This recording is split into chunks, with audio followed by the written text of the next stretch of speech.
Lesson 4.4, Imperialism in India. Earlier in class, we went over imperialism in India and the role that the British East Indian Company played. Now, in this video, we're going to dive a little deeper into whether or not those effects were negative or positive on both Britain and India.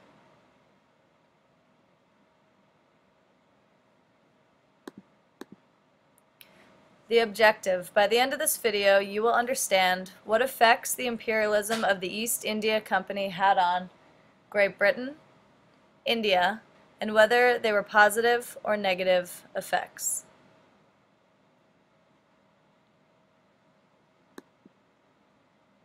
First, we'll go over the effects of imperialism on Britain. So as we went over earlier, Britain controlled the British East Indian Company. So, and I'm sure you're not surprised, it mostly had positive effects on Britain. The imperialism of the British East India Company opened doors of trade between Great Britain and the East.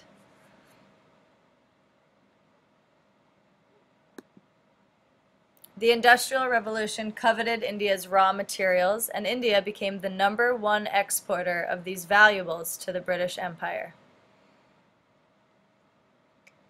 Another positive effect is Great Britain consumed natural resources from India, including cotton, indigo, coffee, jewels, silk, and opium, and in return, 300 million in India became consumers of British-made goods.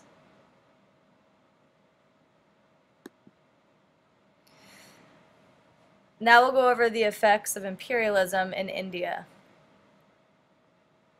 There were both positive and negative effects. We're going to explore the positive and negative effects the British East India Company, also called the BEIC, had on India, and then you'll have a chance to decide whether or not imperialism had a positive or negative effect on India.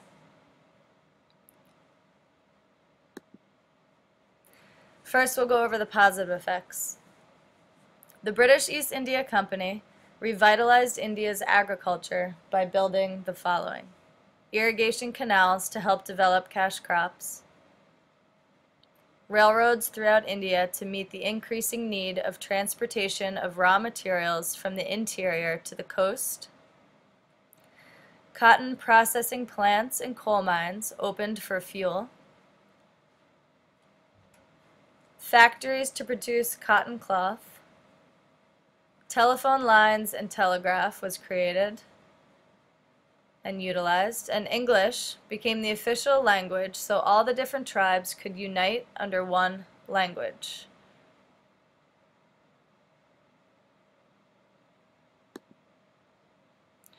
Other positive effects imperialism had on India included the effects in society, especially towards women and children.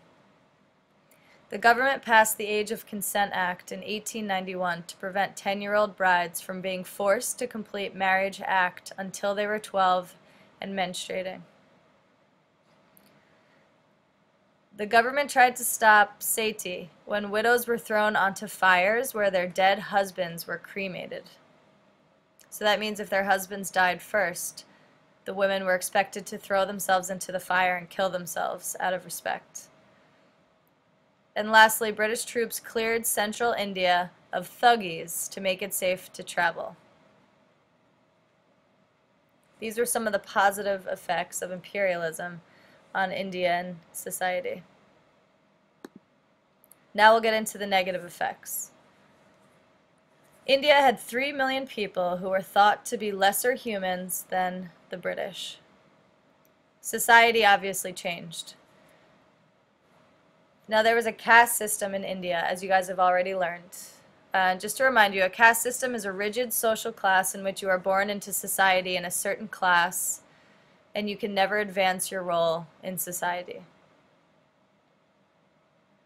So no matter what upper caste an Indian belonged, he or she was still regarded beneath the lowest of British citizen in India. So even if you were the highest society in India previously to imperialism, it no longer mattered because anyone who was British in India was superior to you.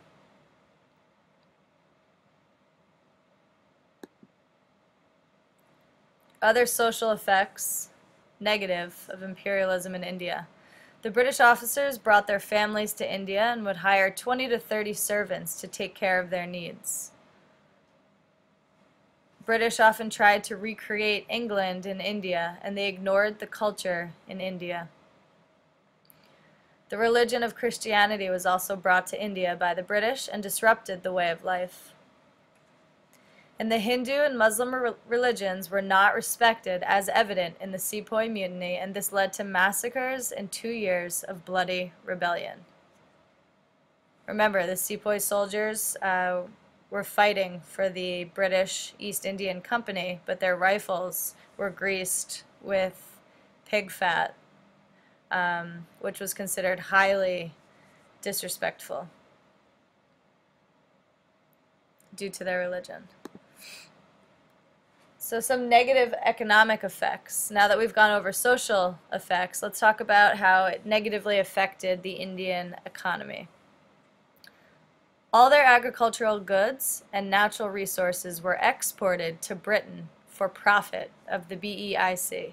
So we know that export means to send out of the country. So all of their goods were being sent out of the country, but they were not receiving money. The BEIC was receiving all the money. Indian-owned industries were restricted. Food production reduced and 30 million starved in the famine of the late 1800s. And Britain got rich, while Indians, the way of life, suffered. Now that we've gone over the positive and negative effects that the BEIC had on both Britain and India, on your handout, you're going to write down what you think the overall effect of imperialism was on India and whether or not you think the goods outweigh the bad, and then explain your answer.